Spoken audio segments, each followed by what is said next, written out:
નમસ્કાર, આપ જોઈ રહ્યા છો લખતર ન્યૂઝ અપડેટ ચેનલ। તમામ સમાચાર અને અપડેટ મેળવવા માટે ચેનલને સબસ્ક્રાઇબ કરો અને બેલ આઇકન પર ક્લિક કરો જેથી તમામ સમાચાર અને અપડેટ તમને મળી રહે।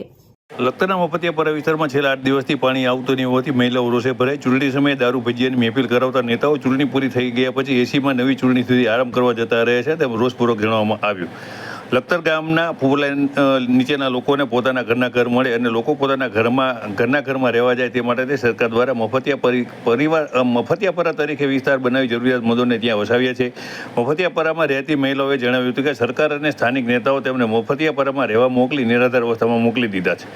જ્યારથી તેઓ અહીં રહેવા આવ્યા ત્યારથી તેમના વિસ્તારમાં પાણી, રોડ, રસ્તા, સફાઈ સહિતની પાયાગત સુવિધાઓનો અભાવ છે। ત્યારે લખતર ગ્રામ પંચાયત પાણી સમિતિ દ્વારા ₹2 કરોડના ખર્ચે લખતર ગામ સહિત તેમના વિસ્તારમાં પાણીની નવી પાઇપલાઇન નાખી છે, પરંતુ એકવાર પણ પાણી આવ્યું નથી। તેઓ જ્યારથી આ વિસ્તારમાં રહેવા આવ્યા છે ત્યારથી તેમના વિસ્તારથી 1 કિલોમીટર દૂર મોતીસર તળાવમાં આવેલ બાપાના કૂવામાં પાણી ભરવા જવું પડે છે। સાથે તેમના વિસ્તારમાં ગટર લાઇનની કોઈ વ્યવસ્થા નહીં હોતા ગંદા પાણી નિકાલ બાબતે ઝઘડા થતા હોવાનું પણ જણાવી રોષપૂર્વક જણાવવામાં આવ્યું હતું અને ચૂંટણી સમયે આવતા નેતાઓ ત્યારબાદ દેખાતા નથી તેમ પણ જણાવ્યું હતું। અમારા પાણીની તકલીફ છે, અમારા ગટરની તકલીફ છે, પાણી નાખવા જાય કોઈ બી ના ફળે, એમાં બાજરા માથા ફૂટી જાય તો સાહેબ મત લેવો હોય ત્યાં લઈ જ તે તો અમને કગરતા આવો અને તારે ગરીબના વારે કોઈ સડો નહીં, કોઈક સુવિધા કરો ગરીબને, બીજું શું સુવિધા કરો કોક તમને પગે લાગી એના દાદાગીરી કરી નથી ક્યાં થાય અમે પગે લાગીને તમને કહેવી કે ગટરની સુવિધા કરો,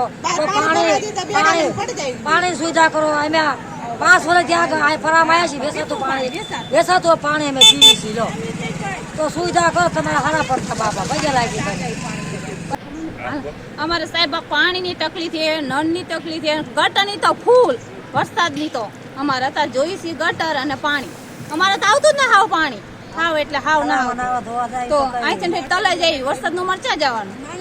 હા, નાના છોકરા દાડીએ જવું કે ધોવા જવું કે પાણી કાઢવાનું। તમારા વિસ્તારમાં કેટલા સમયથી પાણી નથી આવતું? અમારે તો 15 દી થઈ ગયા। મારે તો નળ નાખ્યા ને તો અમારા આ શેરીમાં પાણી આવતું જ ન વગરવાનું, પાણી જ આવ્યું જ નહીં, પાણી તો ટીપું પાણી અમારે ના આવતું વગરવાનું। હાલ આપણે લખતરના મફતિયાપરા વિસ્તારની અંદર ઊભા છીએ। આ વિસ્તારની છેલ્લી શેરીઓ છે તેની અંદર મહિલાઓના કહેવા પ્રમાણે જ્યારથી તેમના દ્વારા નળ કનેક્શન લેવામાં આવ્યા ત્યારથી પાણી આવતું તેમને લખતર બાપાના કૂવા નામાં પાણી ભરવા જવું પડે છે। લગભગ અહીંથી 1.5 કિલોમીટર થાય છે, માથે ઉપાડીને જવું પડે છે। અને ખાસ આમની એક ફરિયાદ છે કે જ્યારે ચૂંટણી આવે છે ત્યારે સ્થાનિક નેતાઓ દારૂની પોટલી અને ભજીયા લઈને આવે છે અને આમની આગળ મત માગે છે અને મત માગી અને પછી 5 વર્ષ સુધી એ કોઈ દેખાતા નથી અને તેઓ મત લઈ જાય છે, પછી કોઈ જોતા જ નથી। નવી ચૂંટણી આવે છે અને એમનું એવું કહેવું છે કે જે બચ્ચું કહેવામાં આવે છે તેને જોક્સની ભાષામાં આ બચ્ચુઓ 5 વર્ષે જ્યારે ચૂંટણી આવે ત્યારે પાછા નીકળે છે, પાછા મત માગે છે અને પાછા આ બચ્ચું અદૃશ્ય થઈ જાય છે। તેમની એક સમસ્યા છે તેઓ ઘણા સમયથી પાણી માટે થઈ અને તેઓ ફરિયાદ કરી રહ્યા છે। જ્યારથી તેઓ રહેવા આવ્યા ત્યારથી તેમના વિસ્તારમાં નથી રોડ, નથી રસ્તા, નથી પાણી, નથી ગટર, નથી લાઇટ અને આવો ને છેલ્લા વિસ્તારની અંદર છે। આ વિસ્તારની અંદર રાત્રિના સમયે સાપ સહિતના ઝેરી સરીસૃપો પણ નીકળે છે, તેમને ગળી જવાનો ભય છે।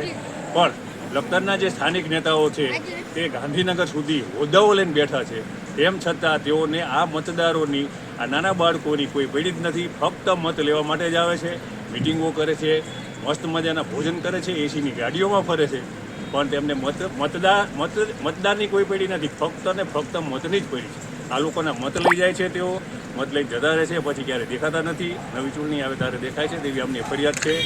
ઉપરવાળા આ અંગે કોઈ પણ પ્રકારનો નિર્ણય નહીં લે તો પછી ગમે ત્યારે આ મહિલાઓ ગ્રામ પંચાયત મામલતદાર કચેરીની અંદર જશે, તોફાન પણ કરશે અને તેઓ મતદાર છે, તેઓ જીવે છે, તેઓ લખતરના જ છે તેવું સાબિત કરશે। આ નેતાઓને આ મહિલાઓ ચેતવણી આપે છે કે જો તેમની કામગીરી કરવામાં નહીં આવે તો ગમે ત્યારે તેઓ ઝાંસીની રાણી લક્ષ્મીબાઈનું રૂપ લઈ અને લખતરના સ્થાનિક નેતાઓને પાઠ ભણાવશે। વિજય જોશી, લખતર, ગુજરાત।